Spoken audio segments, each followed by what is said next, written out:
এই মুহূর্তে চলে এলাম আরও একটি ওয়েদার আপডেট নিয়ে।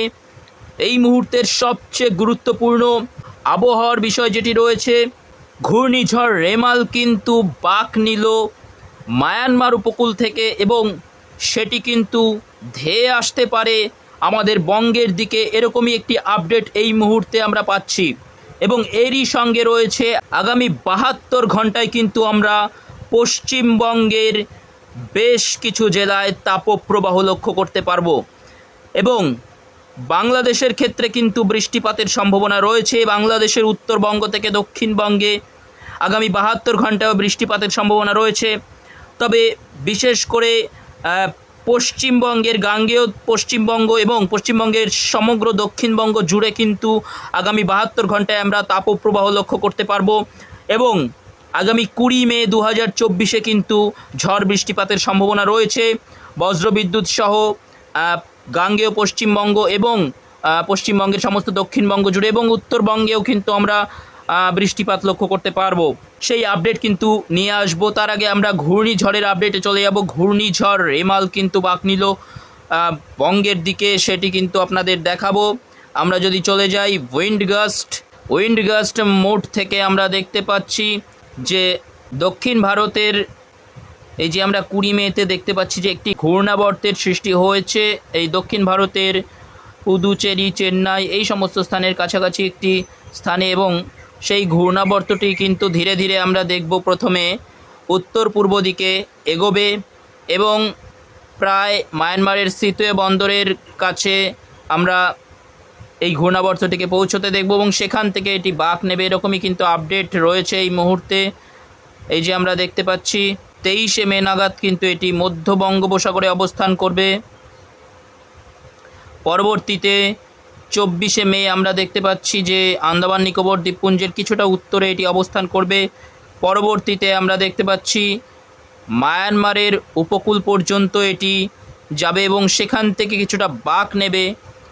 আমরা দেখতে পাচ্ছি এই যে মায়ানমারের নাগাপালি এই স্থান থেকে আমরা দেখতে পাচ্ছি এটি একটু কিন্তু বাঁক নিয়েছে এবং বাঁক নিয়ে এর যে অভিমুখ সেটি বঙ্গের দিকে হতে পারে, এরকমই কিন্তু একটা আপডেট রয়েছে। তবে এই মুহূর্তে আমরা দেখতে পাচ্ছি যে ঘূর্ণিঝড়ের সিস্টেমটি এখানে মিলিয়ে গেল, যদিও এটি গত রাতের আপডেট এবং তার পূর্বে আমরা কিন্তু দেখতে পাচ্ছিলাম যে এটি সিতুয়ে বন্দর থেকে বাঁক নিয়ে কিছুটা বঙ্গের দিকের অভিমুখ হয়েছে।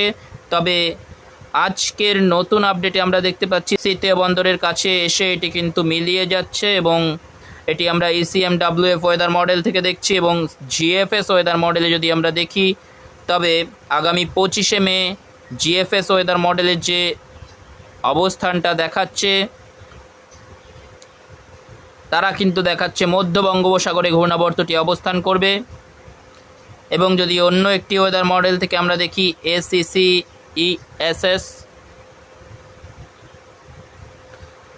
তারা যেটা দেখাচ্ছে যে তারাও দেখাচ্ছে মধ্য বঙ্গোপসাগরে কিন্তু এই ঘূর্ণিঝড়টি অবস্থান করবে, ঘূর্ণিঝড় রেমাল।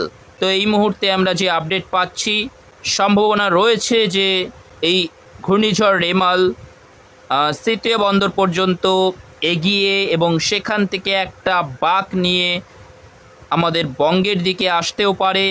এবং GFS ওয়েদার মডেল কিন্তু দেখাচ্ছে তাদের অনুযায়ী মধ্য বঙ্গোপসাগর থেকেই এটি বাঁক নিয়ে এটি কিন্তু আমাদের বঙ্গের দীঘা, জলেশ্বর বা উড়িষ্যার ভুবনেশ্বরের দিকে কিন্তু এটি এগিয়ে আসতে পারে, এরকমই একটি আপডেট এটি GFS ওয়েদার মডেল বলছে। এবং ECMWF কিন্তু বলছে যে সিতুয়ে বন্দর পর্যন্ত প্রায় এটি এগিয়ে যাবে এবং তারপরে এটি বাঁক নেবে। তো এই মুহূর্তে কিন্তু আমরা নজর রেখে চলেছি এই আবহাওয়ার আপডেটের ওপর এবং আপনাদের কিন্তু আমাদের চ্যানেলের ওপর নজর রাখতে হবে। এবং আপনাদের যদি বজ্রবিদ্যুৎ মোড থেকে দেখাই যে আগামী 20 মেতে কিন্তু বৃষ্টিপাতের সম্ভাবনা রয়েছে বাংলাদেশে এবং উত্তরবঙ্গে। 19 মেতেই কিন্তু আমরা দেখতে পাচ্ছি বৃষ্টিপাতের সম্ভাবনা রয়েছে। 19 মে দুপুর নাগাদ আমরা দেখতে পাচ্ছি যে উত্তরবঙ্গের ক্ষেত্রে দার্জিলিং, শিলিগুড়ি, কোচবিহার, আলিপুরদুয়ার, জলপাইগুড়ি এই সমস্ত স্থানে কিন্তু হালকা ধরনের বৃষ্টিপাতের সম্ভাবনা রয়েছে। তো এখনকার মতো আপডেট এই পর্যন্ত। যদি ইনফরমেশনটি আপনাদের ভালো লেগে থাকে তাহলে অবশ্যই লাইক, শেয়ার এবং কমেন্ট করবেন। চ্যানেল যদি নতুন হয়ে থাকেন তাহলে অবশ্যই চ্যানেলটিকে সাবস্ক্রাইব করবেন। ধন্যবাদ।